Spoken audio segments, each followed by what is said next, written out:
Hi friends, welcome to our channel. మనకు నిన్న కర్నూలు జిల్లాలో జాబ్ క్యాలెండర్ గురించి అభ్యర్థులు ధర్నా చేయడం అయితే జరిగింది. మరి నిన్న వచ్చినటువంటి సాక్షి పేపర్లో మనము ఈ వార్తను చూడవచ్చు. సీఎం కార్యాలయాన్ని ముట్టడిస్తాం, కలెక్టరేట్ ఎదుట అర్ధనగ్న ప్రదర్శన చేస్తున్న డివైఎఫ్ఐ నాయకులు అంటూ మనకు నిన్న కర్నూలు జిల్లాకు సంబంధించిన వార్తను ఇక్కడ చూడవచ్చు. సీఎం చంద్రబాబు ఎన్నికల సమయంలో ఇచ్చిన హామీ మేరకు ప్రభుత్వ శాఖల్లోని ఖాళీలను భర్తీ చేసేందుకు జాబ్ క్యాలెండర్ విడుదల చేయాలని డివైఎఫ్ఐ జిల్లా అధ్యక్ష కార్యదర్శులు రాఘవేంద్ర, అబ్దుల్లా డిమాండ్ చేశారు. సోమవారం డివైఎఫ్ఐ ఆధ్వర్యంలో జాబ్ క్యాలెండర్కి అర్ధనగ్న ప్రదర్శన నిర్వహించారు.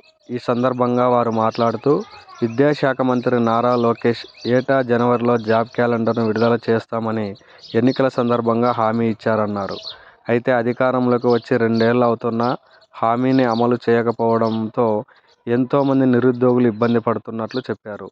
మరోవైపు జాబ్ క్యాలెండర్ను ఇవ్వకపోవడంతో పాటు ఉద్యోగాల భర్తీకి నోటిఫికేషన్లను విడుదల చేయని నేపథ్యంలో ఒక్కో నిరుద్యోగికి 3,000 రూపాయలు నిరుద్యోగ భృతి ఇవ్వాలన్నారు. లేకపోతే సీఎం కార్యాలయాన్ని ముట్టడిస్తామని హెచ్చరించారు.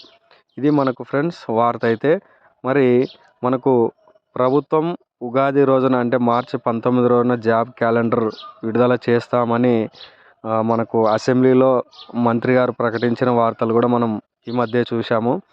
అలాగే మరి డిఎస్సికి సంబంధించిన పోస్టులు కూడా అందులోనే ఉంటాయని కూడా వారు స్పష్టంగా చెప్పారు. అయితే మనకు జాబ్ క్యాలెండర్ వచ్చే వరకు మనకు ఏ డిపార్ట్మెంట్లో ఎన్ని ఖాళీలు ఉంటాయనేది మనకు స్పష్టమైన సమాచారం అయితే ఎవరికి కూడా తెలియదు. అందువల్ల మరి డిఎస్సికి అసలు మేలో మనకి ఇంతకుముందే వార్తలు మనం చూసాము దినపత్రికల్లో.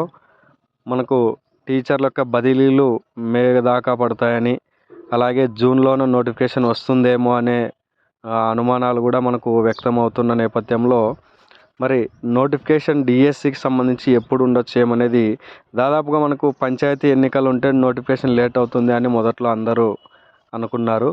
కాకపోతే నిన్న ప్రధాన పత్రికల్లో మనం చూసాము, అంటే మార్చి 9కే ఓటర్ల జాబితా తయారు చేయాలి అని చెప్పినటువంటి ఎన్నికల సంఘం యొక్క ఆలోచన మరి ఇంకా దాన్ని డేట్ అయితే పొడిగించడం జరిగింది. కాబట్టి ఎన్నికలు అనేవి ఇంకా వెనక్కి వెళ్ళడానికి అవకాశం ఉంది. మనకు ఎట్టి పరిస్థితుల్లో ఒకవేళ ఏప్రిల్లో నోటిఫికేషన్ వచ్చినా జూన్ ఎండింగ్ కల్లా మనకు డిఎస్సి ఎగ్జామ్ జరగడానికి అవకాశము అయితే కంపల్సరీగా ఉంటుంది. ప్రభుత్వం కూడా దాదాపుగా అదే ఆలోచనలో చేయొచ్చు. ఒకవేళ బదిలీలు అనేవి ఎప్పటికీ అయిపోతాయి ఏమనేది ప్రభుత్వం క్లియర్గా స్పష్టంగా చెప్పే వరకు అయితే విషయం ఎవరికీ తెలియదు. ఒకవేళ బదిలీల ప్రక్రియ లేటుగా జరిగినట్లయితే మరి జూన్లో నోటిఫికేషన్ వచ్చి తర్వాత ఆగస్టులో అట్లా ఎగ్జామ్ జరగడానికి ఏమైనా అవకాశం ఉంటుందా అనేది చూడాలి. అలాగే ఈ నేపథ్యంలో మరి మధ్యలో ఇంకొక టెట్ కూడా రావచ్చు అనేది మనము అక్కడక్కడ వార్తలు వింటున్నాం. సో ఏది ఏమనేది ప్రభుత్వం జాబ్ క్యాలెండర్ ఇచ్చిన తర్వాతే మనకు స్పష్టత అనేది వస్తుంది.